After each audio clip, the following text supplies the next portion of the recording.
Salam sejahtera untuk kita semua. Pelajaran Sekolah Sahabat dengan tema utama 3 Pekabaran Kosmis. Pelajaran ketiga, Injil yang Kekal. Kamis 13 April, satu pergerakan misi. Melalui belajar kitab suci yang tekun dan mendalam, orang-orang Advent mula-mula memiliki pemahaman yang berkembang tentang pentingnya pekabaran ini. Mereka merasakan bahwa Allah memiliki pekabaran yang dibuat khusus untuk generasi saat ini. Sebuah pekabaran akhir zaman yang mendesak yang harus diberitakan kepada setiap bangsa, suku, bahasa, dan kaum untuk mempersiapkan dunia bagi kedatangan Kristus kembali. Pekabaran 3 malaikat telah menjadi motivasi bagi misi-misi Advent sejak awal. Pada tahun 1874, General Conference mengirim misionaris kita yang pertama ke Eropa. Ellen White menyebut John Andrews sebagai orang yang paling cakap di barisan kita. Andrews berbicara setidaknya 7 bahasa, menghafal perjanjian baru, dan mengetahui sebagian besar perjanjian lama. Dia adalah seorang sarjana yang brilian, seorang penulis yang produktif, seorang pengkhotbah yang kuat, dan seorang teolog yang kompeten. Mengapa mengirim orang seperti itu ke tempat di mana hanya ada sedikit orang percaya? Mengapa mengirim orang yang paling mampu yang Anda miliki ke ladang misi yang tidak diketahui? Dan mengapa dia mau pergi? Istrinya telah meninggal beberapa tahun sebelumnya. Mengapa dia bersedia meninggalkan keluarga dan teman-teman di Amerika dan berlayar bersama kedua anaknya ke negeri yang tidak dikenal, mempertaruhkan semua untuk tujuan Kristus? Hanya ada satu alasan. Dia percaya bahwa Yesus akan segera datang, bahwa pekabaran kebenaran akhir zaman harus diberitakan ke seluruh dunia. Sepanjang sejarah kita, orang-orang kita yang paling cerdas dan terbaik telah melakukan perjalanan ke ujung-ujung bumi untuk memberitakan pekabaran Allah di zaman akhir. Mereka adalah guru, tenaga medis, pendeta, petani, mekanik, tukang kayu, dan pedagang dari semua jenis. Beberapa di antara mereka adalah pekerja denominasi, tetapi banyak yang tidak. Mereka adalah orang awam yang percaya bahwa Yesus akan segera datang. Bacalah Wahyu 14 ayat 6, Kisah Para Rasul 1 ayat 8, dan Matius 24 ayat 14. Apa kesamaan dari ayat-ayat ini? Pekabaran Injil yang kekal telah melintasi batas-batas geografis, telah menembus daerah terjauh di bumi, telah menjangkau orang-orang dari setiap bahasa dan budaya. Pada akhirnya, itu akan berdampak pada seluruh dunia. Betapa menariknya mengetahui pekabaran kita sejauh ini telah menjangkau lebih dari 210 dari 235 negara di dunia yang diakui oleh Perserikatan Bangsa-Bangsa. Peran apakah yang dapat Anda mainkan dan bagaimanakah Anda dapat memainkannya dengan lebih baik dalam membantu menyebarkan pekabaran 3 malaikat itu kepada setiap bangsa, suku, bahasa, dan kaum?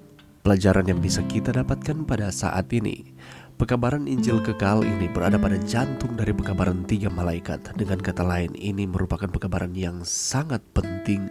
Pekabaran zaman akhir ini semuanya adalah tentang Kristus. Itu menuntun kita untuk meninggalkan semua kesombongan manusia dan kebenaran diri.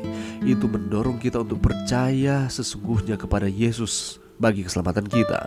Itu memimpin kita oleh iman untuk menerima kebenarannya di tempat perbuatan kita yang tidak benar. Kehidupan Kristus yang sempurna menjadi milik kita ketika kita menerima Dia sebagai penebus kita yang tersalib itu.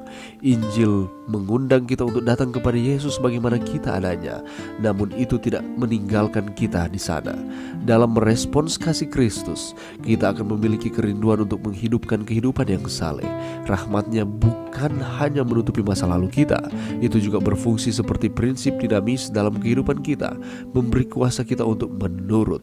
Itulah sebabnya Rasul Paulus menjelaskan hal ini dalam Roma 1:8. Dengan perantaraannya kami menerima kasih karunia dan jabatan Rasul supaya taat. Kasih karunia Allah mengajarkan kita bahwa kita harus hidup bijaksana, adil, dan beribadah di dalam dunia sekarang ini. Inilah kabar baik Injil yang luar biasa. Dan apa yang harus kita lakukan? Kita sampaikan ini kepada semua orang. Jangan pernah kita melupakan bahwa ketika kita diselamatkan oleh kasih karunia Tuhan, ditarik oleh kasih-Nya dan diubahkan oleh kuasa-Nya, respons alami kita adalah membagikan kepada orang lain apa yang telah Kristus lakukan bagi kita. Bukan hanya menyimpan untuk diri kita sendiri, tetapi kita harus sampaikan kabar baik, kebaikan Tuhan di dalam kehidupan kita disampaikan kepada orang lain.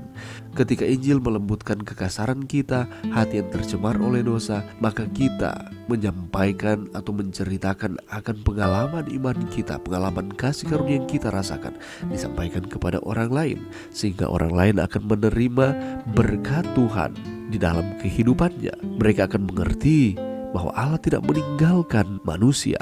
Allah bersama-sama dengan umat-umatnya. Memahami Injil yang kekal adalah fondasi bagi kesaksian kita kepada dunia. Injil dari Wahyu 14 ayat 6 yang dikumandangkan ke ujung-ujung bumi adalah Injil yang masing-masing dari kita telah alami secara pribadi dalam kehidupan kita sendiri. Kita harus memahami Injil tersebut, mengalami Injil itu di dalam kehidupan kita, dan tidak hanya cukup sampai di situ saja. Apa yang harus kita lakukan selanjutnya? Membagikan Injil itu dalam konteks kedatangan Kristus yang segera.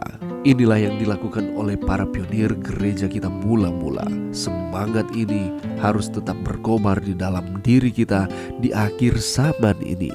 Kita harus menyampaikan akan kabar baik keselamatan ini kepada setiap orang. Apa saja profesi kita yang Tuhan percayakan bagi masing-masing kita, kita memiliki satu pergerakan misi, yakni menyampaikan akan pekabaran Injil ini ke seluruh dunia. Dan ketika Tuhan datang, kita akan dijemput masuk dalam kerajaan sorga. Marilah kita terlibat di dalam satu pergerakan misi, menyampaikan Injil di mana saja kita berada.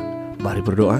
Terima kasih Tuhan atas firman-Mu pada saat ini. Bantu kami Tuhan untuk kami dapat mengalami akan kabar baik itu di dalam kehidupan kami, dan menyanggupkan kami untuk membagikan kabar baik Injil kekal, keselamatan yang Tuhan berikan bagi kami ke seluruh dunia.